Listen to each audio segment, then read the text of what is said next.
OPS की, old pension scheme, तुम लोगों को शायद पता ना हो, ओपीएस का मतलब है old pension scheme. Old pension scheme क्या थी? जो आदमी सरकारी नौकरी लग जाता था उसको जितनी वो नौकरी करेगा, जैसे 60 तक तो हर कोई नौकरी कर सकता है, 60 के बाद जब वो रिटायर होता था तो इसको पैसे मिलते थे हर महीने पेंशन के नाम पे। और ये पेंशन 1-2 हजार नहीं थी, ये पेंशन इतनी थी कि इसकी जिंदगी इज्जत के साथ कट जाती, इसे अपने बहू बेटे के सामने हाथ ना फैलाना पड़ता कि बेटा मेरा चश्मा बनवा दे या डॉक्टर के पास ले चल। एक तो इसको बैठे बिठाए पैसे मिलते, बुढ़ापे में पैसा ज्यादा जरूरी होता है, जवानी में तो सब कमा लेते हैं, लेकिन जब 65 साल 70 साल पकड़ते हैं, शरीर कमजोर होता है, तब पैसा कैसे कमाएं, काम तो कर नहीं सकते, तब बच्चों को बोझ लगते हैं माँ बाप, चाहे माँ बाप ने कितना ही कुछ भी करके खिलाया हो तब बोझ लगने लगते हैं, ये ह्यूमन नेचर है। इसीलिए अपना पैसा होना बहुत जरूरी है। अगर पैसा होगा तो आदमी ठाट से बैठ के खाएगा। और आदमी जो पेंशन वाले थे ना, इनको सिर्फ पेंशन नहीं, इनको इसके साथ साथ हेल्थ के ऊपर भी सरकार एक श्योरिटी बना के देती थी कि आपको या आपकी वाइफ को, बच्चों को नहीं, बच्चे 21 साल के बाद कवर नहीं होते, किसी का बेटा अगर 22 साल का है तो फिर वो पेंशन वाले लोग जो है ना, ये इसका इलाज नहीं करा सकते, उसके लिए पैसे देने पड़ेंगे, अपना कमा खा, उसके बच्चों को थोड़ी ना सरकार खींचती जाएगी। लेकिन वो जो भी आदमी है और जो उसकी वाइफ है, इन दोनों का सारा मेडिकल का खर्चा सरकार उठाती थी। अगर ध्यान से देखा जाए तो ये बहुत जरूरी और बहुत अच्छी बात थी। देखो, मैं जैसे कुछ लोग कहेंगे कि नहीं इससे देश का नुकसान होगा, ये कहना बहुत आसान है, लेकिन इस पे थोड़ा सा अगर दिमाग लगाया जाए कि सरकार खुद अपनी जबान से कहती है कि जी टोटल हमने जो सरकारी नौकरियां दे रखी हैं वो तो आबादी के 1% के आसपास को हैं, तो 1% के आसपास ही तो लोग मांग रहे होंगे पेंशन, फिर क्या दिक्कत है? 50% तो तुम मानते ही नहीं कि लोग काम करते हैं सरकारी। और अगर मान लो हम कहते हैं, ये इनका कहना है आजकल मंत्रियों का इन सबका, कि ओल्ड पेंशन स्कीम से देश को बड़ा नुकसान होगा। तुम जो इतने खर्चे करते हो फालतू के, इतने गबन करते हो, इससे नुकसान नहीं होता।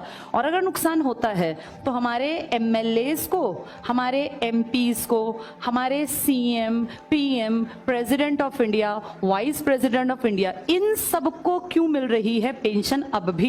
अगर बंद ही की है, ये भी तो आम ही आदमी होंगे ना, ये कोई ऊपर से उतरे हुए कोई भगवान के दूत तो है नहीं, ये भी आम लोगों में से ही हैं। अगर सब आम लोगों की पेंशन दुखी करती है, देश के कंधों पे बोझ ज्यादा डलता है, देश बड़ा कमजोर हो जाता है, देश टिक नहीं पाएगा, तो फिर इनकी पेंशन क्यों दी जा रही है? और आम आदमी की पेंशन कितनी थी? 20,000, 22,000, 25,000, जिसमें जीवन कटता है, कोई महल नहीं खड़े होते पेंशन के पैसों से। इनकी पेंशन अगर तुम सुन लोगे तुम्हें चक्कर आ जाएगा, क्योंकि इनके लिए पता क्या कर रखा है? आम आदमी जिंदगी भर काम करे, 40 साल, अगर 20 में नौकरी लगा 40 साल, तो पूरी जिंदगी की एक पेंशन। और इनको एक दिन अगर कोई एमएलए बन गया तो पूरी जिंदगी की पेंशन एक दिन की। अगर वो दोबारा बन गया इलेक्शन जीत के तो 2 बार की पेंशन। अगर वो 5 बार बन गया एमएलए तो 5 बार एमएलए की पेंशन। फिर वो 2 बार एमपी बन गया तो एमपी की पेंशन। फिर वो राष्ट्रपति बन गया तो राष्ट्रपति की पेंशन। तुम सोच भी नहीं सकते कितना रुपया इनकी पेंशन्स में इन तक पहुंचता है। किसी एक का नाम तुम ना गूगल पे लिखना और तुम उसका पूरा इंफॉर्मेशन निकालना, वो कई बार एमपी एमएलए बने होते हैं, ये एमपी एमएलए सीएम, पता नहीं कितनी पोस्ट पर। अगर कोई राजनीति में 40 साल काट गया, इनमें से कम तुम देखना वो 5-6 बार कुछ बन गया होगा, 2-3 बार कुछ। उन सबकी अलग पेंशन आती है। तो इससे हमारा खजाना खाली नहीं होता। ये तो सारे खानदानी, देखा नहीं, बैठे राज करते जाते हैं। ये कहते हैं कि ओल्ड पेंशन स्कीम जो किसके लिए मेन जरूरी थी? आम आदमी के लिए, उसको तो खत्म कर दिया। अब पीछे कितना विरोध किया लोगों ने, लेकिन क्या किया? मारकाट, वो बेचारे जितने लोग इकट्ठे हुए थे उन पर डंडे बरसाए और वो पानी के वो सब ला के कैनन और नुकसान किया। जैसे अगर ध्यान से देखा जाए, ठीक है खत्म कर दो, फिर इनकी भी तो खत्म करो ना।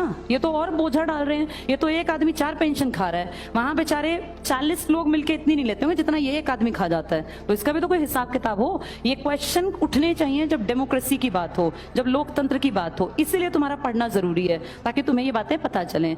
तो जब इलेक्शन होगा तो कितनी सीट्स पर होगा?